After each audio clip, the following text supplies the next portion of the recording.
Perkenalkan, nama saya Metodis Manggula dari program studi Teknik Elektro angkatan 2021,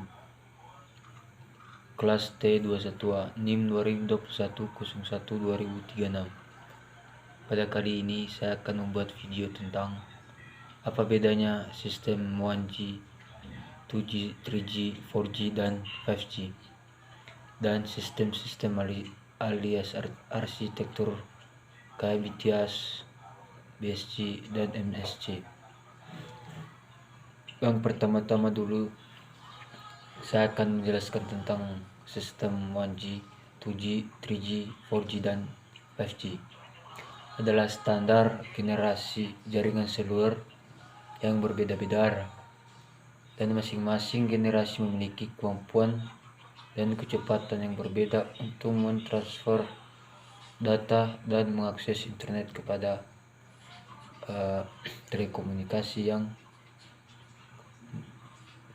yang ada sinyal.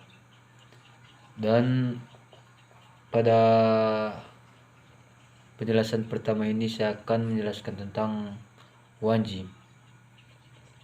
Di sini kita lihat tentang perbedaannya 1G, 2G, 3G, 4G, dan 5G. Saya akan menjelaskan tentang pertama dulu 1G.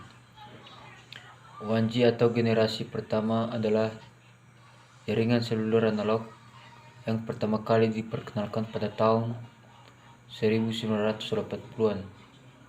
Sistem 1G memiliki kemampuan dasar untuk mentransfer suara dan teks, tetapi tidak memiliki kemampuan internet. Dan yang kedua ada 2G atau generasi kedua, adalah sistem digital yang diperkenalkan pada akhir tahun 1990. Sistem 2G memiliki kemampuan dasar untuk mentransfer data seperti SMS, tetapi kecepatan mentransfer data masih rendah. Dan yang ketiga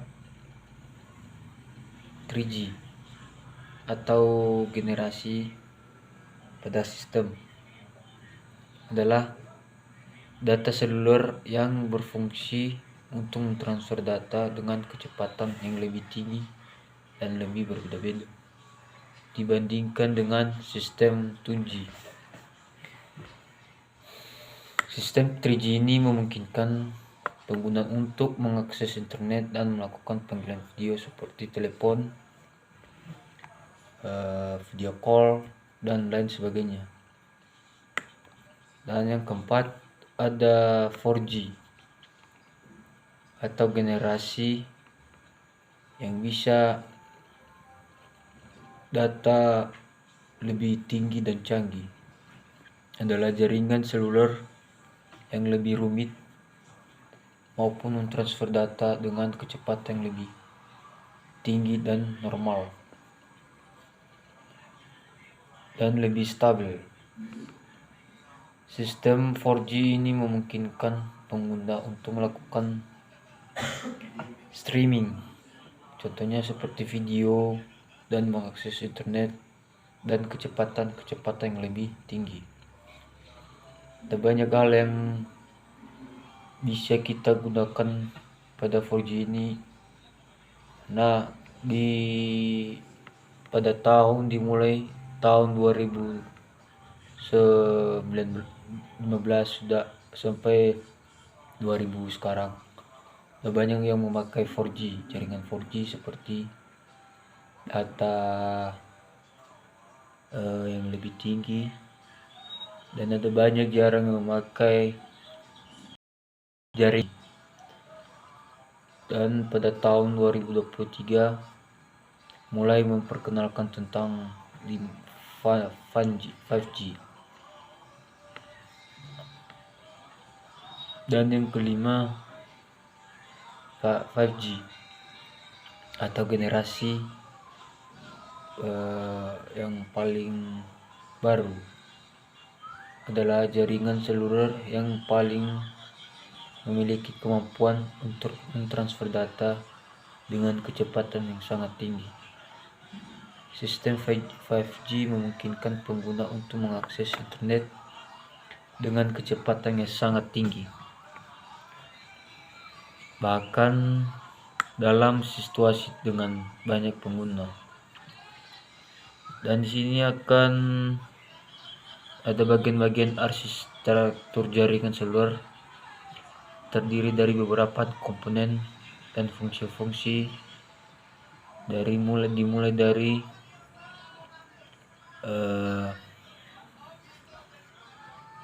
bedanya sistem aliran arsitektur kayak BTS, BSC dan MSC. Pertama dulu ada di sini bus transfer atau stadion BTS adalah untuk bertanggung jawab mengirimkan sinyal ke perangkat seluler dan menerima sinyal dari perangkat seluler lainnya. Dan yang kedua, bus stadium atau controller atau BSC adalah pengontrolan yang mengatur dan mengkoordinasikan aktivitas antara BTS. Dan yang ketiga, mobilitas switching central atau MSC adalah pada pusat pengendalian jaringan seluler yang menghubungkan jaringan seluler dengan jaringan telepon dan fungsi-fungsi ketenagaan dari jaringan seluler. Dan yang keempat ada Gateway GPRS Supporter Node atau GGGSIN adalah gateway yang menghubungkan jaringan seluler dengan internet dan mengatur. Dan yang kelima ada Serving GPRS Support Node, signal dan pengendalian yang mengelola koneksi antara perangkat seluler dan jaringan seluler. Dan pada penjelasan saya ini ada banyak hal-hal yang kita ketahui tentang jaringan-jaringan pada tahun lama dan pada tahun baru, pada tahun sekarang. Dan untuk gambar-gambarnya saya masih belum menjelaskan karena ada banyak komponen-komponen yang dijelaskan di situ. Dan untuk dasar-dasar penjelasan saya ini cuman penjelasan bedanya sistem 1G, 4G, 3G dan 4G dan 5G. Dan untuk penjelasan saya ini udah saya jelaskan. Nanti kalau misalkan penjelasan yang lebih tepat atau lebih panjang atau lebar, bisa nanti kita menjelaskan atau bisa kita lihat tentang bedanya potensi sistem pada jaringan dahulu sampai pada jaringan sekarang. Dan untuk strukturnya udah saya jelaskan tadi, manfaat arsitektur dan jaringan seluler, ada beberapa komponen dan fungsi yang dibutuhkan dalam jaringan-jaringan tersebut dan memiliki kemampuan komponen-komponen yang lebih canggih. Nanti kalau misalkan seperti 4G ada banyak yang udah terpakai pada jaringan seperti handphone.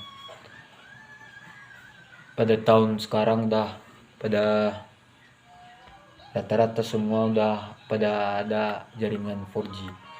Dan nanti kalau misalkan pada tahun selanjutnya bisa dialihkan sebagai jaringan 5G. Pada kali ini video saya akhiri.